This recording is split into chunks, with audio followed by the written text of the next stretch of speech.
यो चाहिँ काठमाडौँ उपत्यकामा रहेको रानी पोखरी हो। यो चाहिँ वर्षमा एक दिन मात्रै खुल्छ। वर्षमा एक दिन भन्दाखेरि भित्रको मन्दिर चाहिँ वर्षको एक दिन मात्रै खुल्छ। अनि यो बाहिरतिर चाहिँ एक्सर्साइज गर्नको लागि चाहिँ 365 दिन नै खुल्ने गर्छ। यो चाहिँ यो भित्रको एक्सेस चाहिँ 1 डे मात्रै हुन्छ।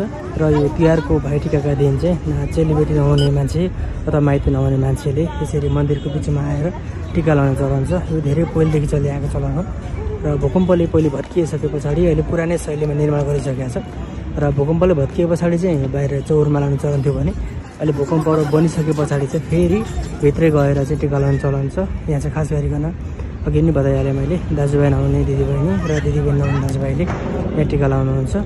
र यहाँको व्यवस्थापन चाहिँ एकदम गजब लागेको छ मलाई चाहिँ। नेपाल पुलिसले एकदम राम्रो सुरक्षा दिएको रहेछ। अनि महानगरले पनि मान्छेहरू खटाएको रहेछ। अनि सामुदायिक प्रहरी पनि यहाँ खटिएको छ।